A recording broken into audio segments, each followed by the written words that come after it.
For now, though, we must move along because before UFC on Fox 6 in Chicago, Bellator returns on Thursday on Spike TV, and the headlining act, in my opinion, is our guest coming up right now on the MMA Hour. Old friend of the show, King Muhammed Lawal. King Mo, how are you?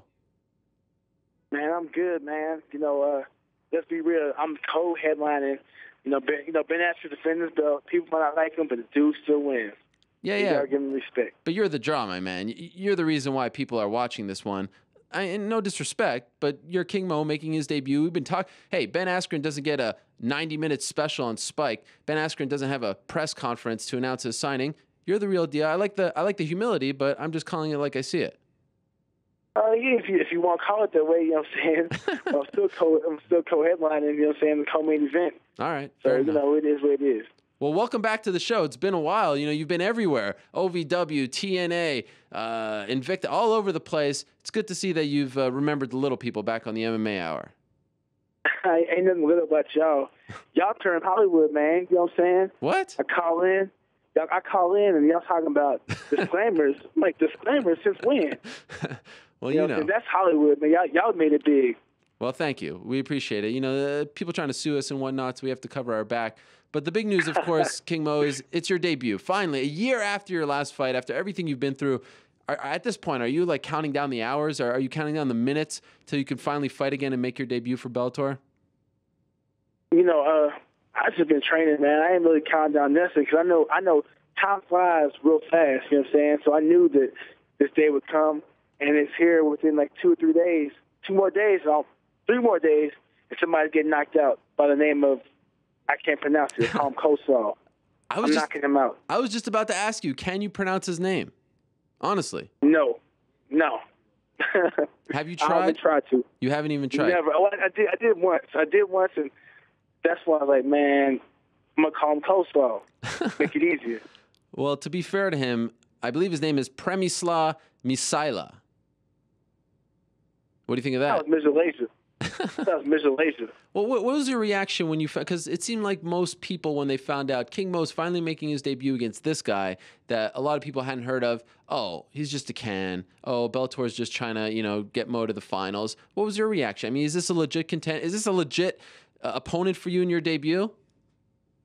He's in the tournament, you know what I'm saying? Like, when it comes down to it, whoever's in the tournament, it doesn't make a difference because you have to win the tournament to get a chance to fight for the belt. So eventually, it doesn't matter who it is. It could be him, it could be Mikhail Zayat, it could be Jacob Noah, or it could be Emmanuel Newton. We'll all get to fight each other somehow, some way. You know what I'm saying? So it makes no difference. I said that I thought this was the King Mo versus Babalu tournament. That's what they were looking for. There's the storyline there. He's obviously old veteran of the sport. You guys have trained together, whatnot. He loses last Thursday. Did that surprise you? Well, you know what? I knew the Mikhail Zayat was tough because I've seen him fight before. It's just that, he's got caught that spinning back fist while trying to do a push kick. And things happen in MMA, man. 1 second, man. 1 second away from getting knocked out. So, it is what it is. I feel like a lot has changed for you, Mo, since we last talked. I mean, there's so many directions I could go in, but the main one I want to start with is, why aren't you training at AKA for this fight? Well, the thing is, I was in Holland. When I came back, I just went to Vegas with Jeff Mayweather. And then, everybody else was training. Luke was kind of hurt at the time. He wasn't really training. I'm going to go back to AKA, but I'm going to do a little more training here in Vegas. Working with Jeff and Roy Nelson and other people. But I'm going to go back to AKA for some camps and stuff like that. So you didn't leave on bad terms? No, I really, I don't think I really left. I'm just going to spend more time in Vegas because I get more time with Jeff. So I work with Jeff. I got a chance to train with Roy, and then I can go back to AKA for camps. You mentioned Jeff. Jeff, obviously, of the Mayweather family. We all know what they have done in boxing. Is it different, though, boxing for MMA than just straight-up boxing? Does he know how to adapt to that? You know what? He knows how to teach the stand-up. He can't still kick. He knows the right proper ranges for you to get your combinations off. Shows defense. He's worked with Dewey Cooper, who's a kickboxer, with Roy Nelson, and MMA, Castillo, who's MMA, and me. And the thing is that he's like, hey, I'm not any of the Mayweathers will tell you, even Roger and even Floyd Senior who I've worked with will tell you, hey, I'm just a boxing coach. I can't show you MMA, but I can show you offense or show you defense. And that's why I'm pretty much just picking up a little bit. Have you worked with Floyd Senior or Roger? I worked with Floyd Senior before. Roger, I haven't worked with him, but I see him all the time at the gym. Now, will Jeff be in your corner on Thursday? Yeah, Jeff and Mike Pasinier. Jeff, Mike Hogan, and Big Mike Pasinier from Holland will be in my corner. Wow, of Mike's gym, right? Yep. And you got Mike Hogan in your corner. What's he going to tell you? About your beard? He knows a little grappling, you know what I'm saying? Like, yeah, that's my boy. He's like family to me, you know what I'm saying? So, of course. You know, if your corner can help you, it can calm you down, but when it comes down to it, it's all about what you're going to do in the ring. Are you nervous? You know, I don't get nervous. I get more nervous before, you know, if you have to go out there and, like, pro wrestling is more nerve-wracking than me because you don't know what to expect. MMA, I train hard and I know what to expect, you know what I'm saying, because pretty much I have to go out there and do what I got to do. In pro wrestling, you kind of know what to expect, but you don't because, you know, the reaction from the crowd, the way if they buy into your character, you know, your demeanor, that it's a little bit different. So in MMA, you got to knock somebody out, submit them, or be exciting, and you get a pop from the crowd. Pro wrestling's a lot different. I'm happy you brought up the pro wrestling. Obviously, I want to talk to you about it. Have you done anything on TNA since you pushed Bobby Roode there on the ramp? No, not yet. But in March, I'll start making my matches, start making my in-ring appearances. You know what I'm saying? So I'll be wrestling in March. But will the tournament be done by then? Yeah, the tournament should be done by then because I'm going to fight next month. That's once I win. I'm going to fight again in March. Okay, so you'll only wrestle once the tournament is over, right? Yeah, once the tournament's over with, yeah. And then, my bad, maybe April is when, you know, when I'm going to be doing my in-ring appearances. You know, I'm going to start working with Kenny King, you know, in Vegas, you know what I'm saying, with my pro wrestling, and probably go to Orange County, so I work with Chavo. You know, so and might have to go back to OVW to get some matches, you know, some ring time in there too. But people don't understand how hard this pro wrestling business is, man. It's tough on your body. Thank goodness I don't be doing house shows and be on the road with these guys because it's too much. Was it tougher than you thought it would be? Yes, I remember watching Tough Enough on MTV, and I was like, look at these guys. These guys are weak. How is that going to hurt you? Man, that ain't nothing. I can handle that. And then my first 2 weeks at OVW, I was like, man, what the hell am I doing here? My back is hurting. My neck is hurting. My heels is hurting. And the right side of my body from running ropes was all raw. You know what I'm saying? So it's just weird. I had headaches just from taking the bumps wrong. You know what I'm saying? Because you have to take the bumps properly. If you take them wrong, you're gonna mess yourself up. And I was doing it. I was kind of just like trying to power through it and act like it didn't hurt. That nighttime, I had headaches. You know what I'm saying? So it made me like rethink. Should I really be doing this? Really? After the first week it clicked. Yeah, after the first week it clicked, and I was like, okay, I got to bring my chin to my chest and really focus on that and cover the surface area when I land. Because if you do it wrong, man, your head shakes, your neck's sore, your back is sore, and you know people they don't understand it until they go and take a bump themselves. So you thought about quitting? I did. Yeah, well, not quitting, but I was like, man, what? Yeah, you know what? I had doubts. I was like, I don't know if I can do this. I really had doubts. Wow. And you still have any of those doubts? Nah, because I picked up the hardest thing was taking the bumps. Because I was doing it wrong. I wasn't paying no attention. I was like looking at the people in the class. I'm like, these people in the class can do what I can, but they had the technique down. And I wasn't even paying attention to the technique. I just saw them falling down. I was like, okay, and I was doing it, and I was like, why am I so sore? And you guys ain't sore. And then I started paying closer attention, and it's all the technique. See, here's the thing. I watched your debut, or when you know, because I was going to watch, right? They didn't let you speak. Yeah. They didn't let you speak, which bothered me. And also, here's the thing. You come out in MMA and you wear you wear the crown and the cape and all that, and it's cool because you're like the fighter playing the wrestler. But I think you can't wear that on pro wrestling. I don't. I think you need a whole different look in TNA. You can't do that. You understand what I'm saying? Because now it looks like you're playing pro wrestling on a pro wrestling show. It doesn't work. You feel me on that? Yeah. But the thing is that I'm not really playing in pro wrestling because I'm just being myself.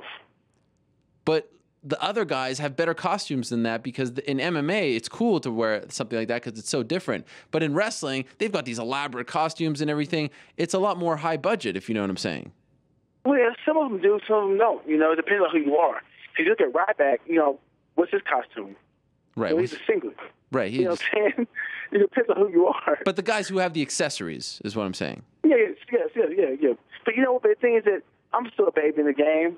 And we're gonna make some changes. I talked to the TNA wardrobe people, and we got stuff we're gonna put together for me. So put it this way, trust me, I'll be on point. Jerry Lawler, look at his crown. You need a crown bigger than Lawler's. Oh yeah. Trust me, I got that, man. Right. I'm working on a custom crown right now, though. I'm just looking out. I'm just looking at. Yeah, I got you. Oh, over how many dollars? Like $400. You know what I'm saying? Wow. Do they pay for that? I'm probably gonna pay for it. I'm probably use it after my fight. Oh. I'm gonna use it for my fights and my ring appearances. What are you going to be wearing? Because at the tail end of your Strikeforce career, we kind of got away from the elaborate entrances. What are we getting on Thursday? Anything cool?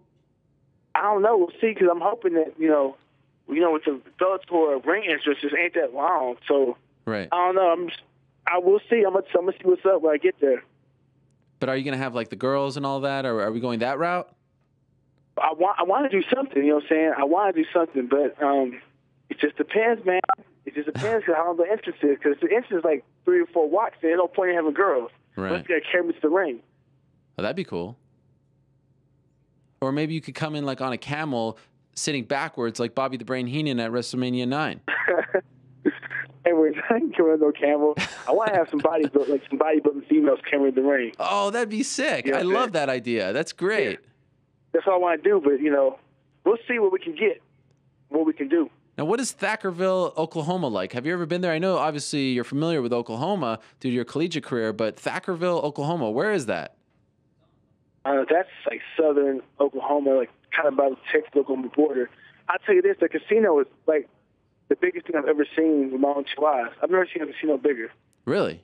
In the nation. Yeah, it's probably the biggest one in the nation, I bet. What's the biggest difference being a member of Bellator than Zuffa? Obviously, you haven't fought for them yet, but do you notice a difference yet? I don't know. Really, fighting to me.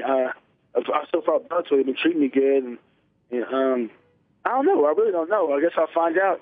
I know that with Bellator, they've been treating me pretty good, so they're respectful. You know what I'm saying? So everybody has different experiences, but for me, it's been good so far. We had Eddie Alvarez on the show. You know about his situation, right? And he said there's 2 sides. Yeah, man, that's unfortunate. You know what I'm saying? I hope they can get it worked out. I know that somebody will be mad. Either Bellator will be mad, or either AJ will be mad, or hopefully, I don't know if they could both work something out. You know what I'm saying? 'Cause I like Eddie as a fighter. He's cool as hell. And then Bellator is who I fight for. I like them. You know what I'm saying? So somebody's going to be unhappy in this situation, but that's business. He said there's 2 sides to Bjorn Rebney. Have you noticed that there's 2 sides to him as well? I mean, everyone has multiple sides, but he was implying that what you see is not what you get. What's your relationship like with him? Well, it ain't been that way with me. It's like this, right? We're doing promoters out there to promote and make money. So you're always going to see, it's like Don King. You see 2 sides of Don King. The one decided, he didn't give me this much money, take care of me, probably first class.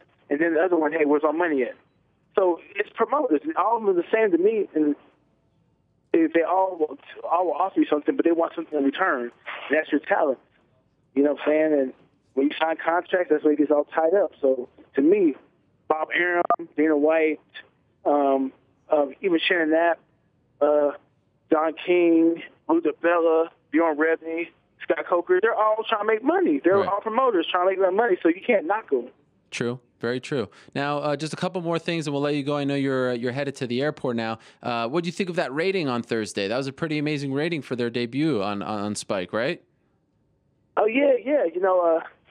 That's pretty, it was actually, I was very impressed. You know what I'm saying? I don't know what to expect with because MMA right now to me is at a standstill because they've had so many shows, and it's like they're doing too much. MMA, it's too much MMA now. And to get a number like that on Spike TV is pretty impressive. Do you think they get a better number on Thursday for your debut? I have no idea. I hope so. I hope the numbers keep on going up. I hope that the debut was good, the second one was good. I heard the third one is the second one and keeps on rising. That's what my goal is. Any problems with the knee? In other words, are you the same fighter or better fighter than we last saw you against Lorenz Larkin, or have you changed at all in the last year? I think I'm better. You know what I'm saying? I went to Holland, been here in Vegas. I feel like I'm better. You know, I'm gonna come back with the vengeance, and we're gonna see somebody get knocked out that don't got brown skin. You can call me Django King Mo. I'm coming out hard. So, I mean, you know anything about this guy? Like, do you even know what to look out for with him? Yeah, I study film. Let me tell you something. I study a lot of film. I watch a lot of MMA, mainly on YouTube and just links. And I watch people that I don't even know. Yeah, I know what to watch out for. His left hook, throw a head kick, which they'll set up.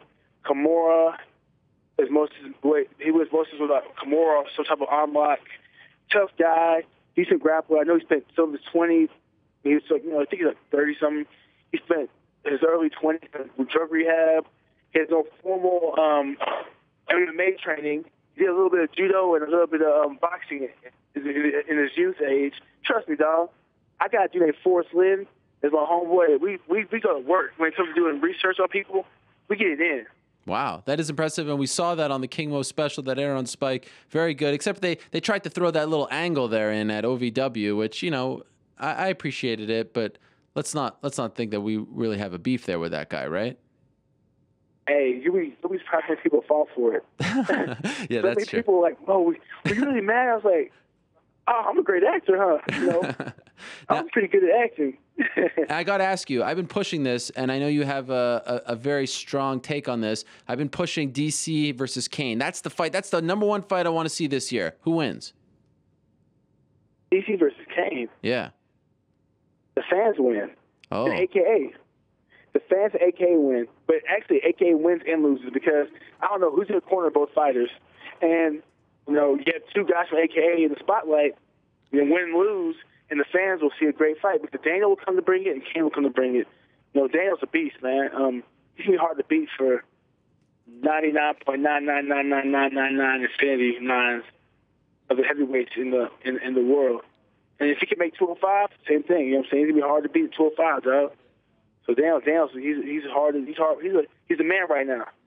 Well, your road to the 205 title in Bellator begins on Thursday. Can't wait for it. And I wanted to play you something, Mo. I know you're about to go on the plane. This is a new chapter in your life.